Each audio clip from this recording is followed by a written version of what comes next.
Hello बच्चों, welcome to AC talent hunt. मैं Anubhav sir आप लोगों के लिए लेकर आया हूं फिजिक्स का फुल सिलेबस। पिछले लेक्चर्स में हम लोगों ने फिजिक्स के फर्स्ट चैप्टर के कुछ टॉपिक डिस्कस किए थे एंड आई होप आप लोगों को अच्छे से समझ में आए होंगे। तो चलिए बच्चों, हम लोग बिना टाइम वेस्ट किए उसी क्रम में आज का लेक्चर स्टार्ट करते हैं। चलिए लेक्चर स्टार्ट करते हैं। लेक्चर स्टार्ट करने के पहले आप लोग समझ लीजिए, आप लोग एक नोटबुक बना लीजिए और उसमें पर डे का मैं जो लेक्चर प्रोवाइड कराऊंगा आप लोग उसमें लिखते जाइए। पर डे का लेक्चर आप लोग उसमें लिखते जाइए, नोट करते जाइए और पर डे का लेक्चर पर डे आप लोग तैयार करते जाइए। वीडियो को आप लोग रोक के इसे लिख सकते हैं। चलिए हम लोग आज की पहली हेडिंग डालते हैं, परावैद्युत। क्या है परावैद्युत? लिखिए, दो आवेशों के मध्य कुचालक पदार्थ जैसे मोम कागज आदि को परावैद्युत कहते हैं। अब समझ लेते हैं परावैद्युत क्या होता है। मैंने क्या बताया, दो आवेशों मतलब पहला आवेश है Q1, दूसरा आवेश है Q2। अगर इनके बीच कोई परावैद्युत माध्यम है तो वो कब परावैद्युत माध्यम होगा? जब इनके बीच एक कुचालक पदार्थ होगा। जैसे मोम और कागज आदि अगर इनके बीच रखा है तो इनके बीच माध्यम हो जाएगा हमारा परावैद्युत माध्यम। कैसा माध्यम हो जाएगा हमारा? परावैद्युत माध्यम। समझ में आया? नोट कर लीजिए, वीडियो रोक के आप लोग नोट कर सकते हैं। अब समझते हैं परावैद्युतांक क्या होता है। क्या परावैद्युतांक क्या होता है? लिखिए, परावैद्युत माध्यम की वैद्युतशीलता तथा निर्वात की वैद्युतशीलता के अनुपात को परावैद्युतांक कहते हैं। इसे K से प्रदर्शित करते हैं। परावैद्युतांक क्या होता है बेटा? एक्सएलएन। एक्सएलएन क्या होता है हमारा? किसी माध्यम की, परावैद्युत माध्यम की वैद्युतशीलता। और निर्वात की वैद्युतशीलता मैंने कल क्या बताई थी? एक्सएलएन नॉट।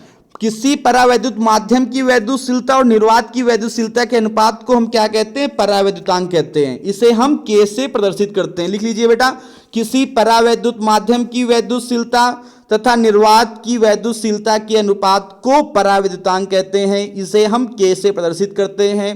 लिख लीजिए, K बराबर फॉर्मूला क्या आ जाएगा हमारा? एक्सएलएन अपॉन एक्सएलएन नॉट। नोट कर लीजिए, वीडियो को रोक के नोट कर लीजिए।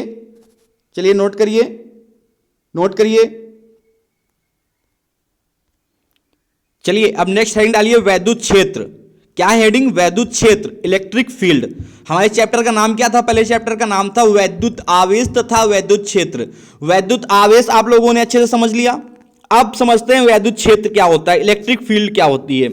इसमें लिखा हुआ है, किसी वैद्युत आवेश के चारों ओर का वह क्षेत्र जिसमें कोई अन्य आवेश आकर्षण या प्रतिकर्षण बल का अनुभव करते हैं उसे वैद्युत क्षेत्र कहते हैं। मतलब कि कोई एक आवेश है, माना कि एक आवेश है Q। अब इसके चारों ओर का वह क्षेत्र, इसके चारों ओर का वह क्षेत्र जिस पर यह आवेश एक अन्य आवेश का अनुभव करे, ये पूरा क्षेत्र क्या कहलाएगा? इसका वैद्युत क्षेत्र कहलाएगा।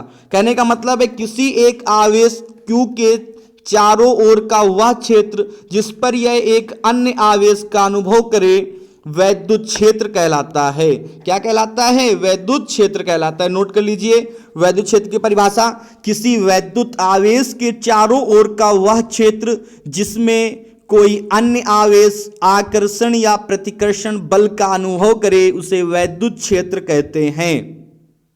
नोट करिए। चलिए नेक्स्ट हेडिंग डालिए, वैद्युत क्षेत्र की तीव्रता।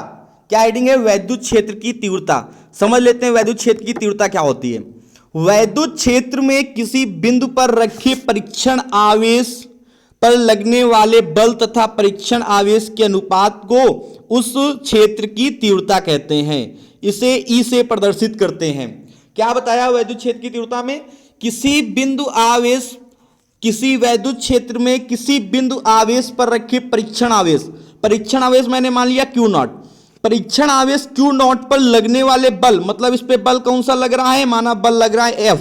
किसी वैद्युत क्षेत्र में किसी बिंदु पर रखे परीक्षण आवेश Q0 पर लगने वाले बल F के अनुपात को उस बिंदु पर वैद्युत क्षेत्र की तीव्रता कहते हैं और इसे E से प्रदर्शित करते हैं। मतलब E बराबर फॉर्मूला क्या निकल के आ जाएगा? E बराबर F अपॉन Q0। चलिए इसका फॉर्मूला नोट कर लीजिए, क्या निकल के आया? E equal to F upon Q0। बहुत इंपॉर्टेंट फॉर्मूला है, नोट कर लीजिए। E equal to F upon Q0। मात्रक क्या होता है? न्यूटन पर कूलम। क्यों? क्योंकि बल F, F का मात्रक न्यूटन, आवेश क्यू, क्यू का मात्रक कूलाम, मतलब कि क्या निकल के आ गया, वैद्युत क्षेत्र की तीव्रता का मात्रक न्यूटन पर कूलाम।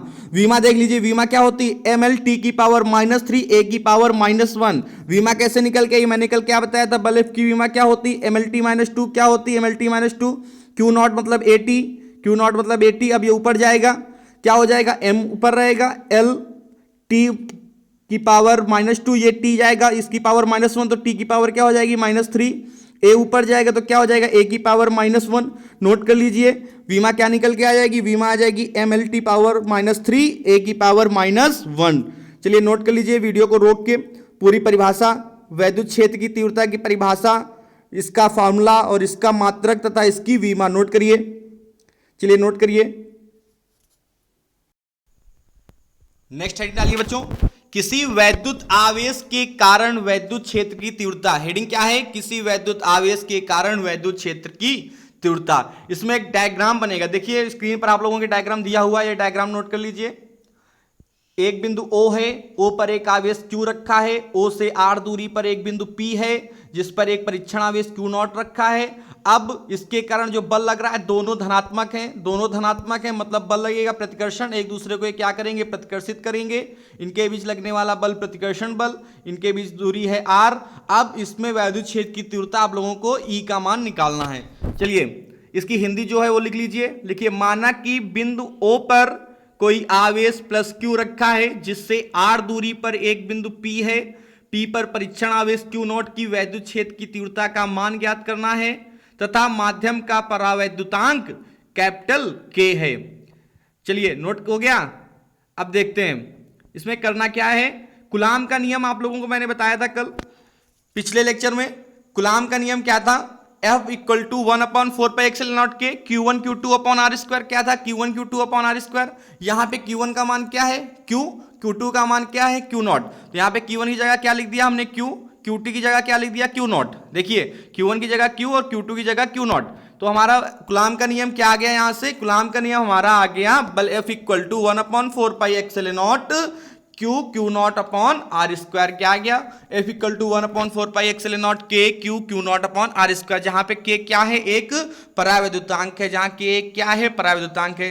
अभी हमने आप लोगों को बताया वैद्युत क्षेत्र की तीव्रता क्या होती है, वैद्युत क्षेत्र की तीव्रता E का formula E equal to F upon Q not. क्या होता है, E equal to F upon Q not.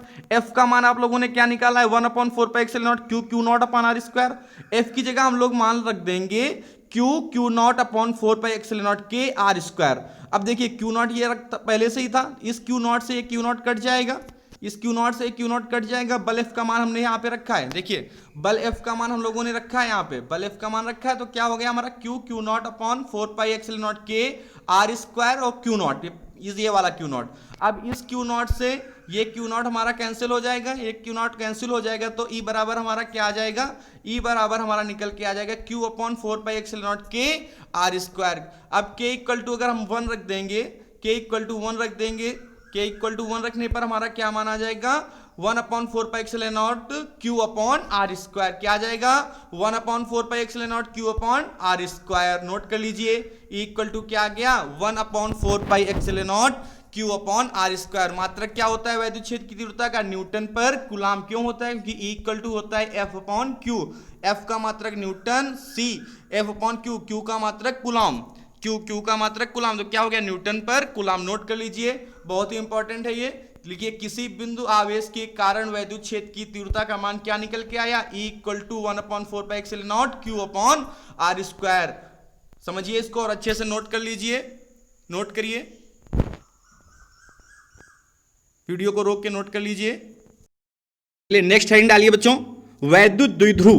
क्या हेडिंग है, बहुत इंपॉर्टेंट है, वैद्युत द्विध्रुव। समझिए क्या लिखा है इसमें, यदि समान परिमाण व विपरीत प्रकार के दो आवेश एक दूसरे से अल्प दूरी पर हो तो इससे बना निकाय वैद्युत द्विध्रुव कहलाता है। क्या है परिभाषा इसकी, क्या है, यदि समान परिमाण कब होंगे, मतलब Q ये है और Q ये भी है, ये कैसे हो गए, समान हो गए, Q ये भी है, Q ये भी है। अच्छा, अब क्या कह रहा है, विपरीत प्रकार के आवेश, मतलब कि एक माइनस और एक प्लस, ठीक विपरीत हो गए, कि दो आवेश एक दूसरे से अल्प दूरी पर हो, मतलब इनके बीच की दूरी बहुत कम हो। मान लिया इनके बीच की दूरी हमारी क्या है, 2L है, क्या है 2L, ये दूरी है। तो इससे बना निकाय। तो ये जो निकाय है ये हमारा क्या कहलाएगा, वैद्युत द्विध्रुव कहलाएगा। समझ में आया?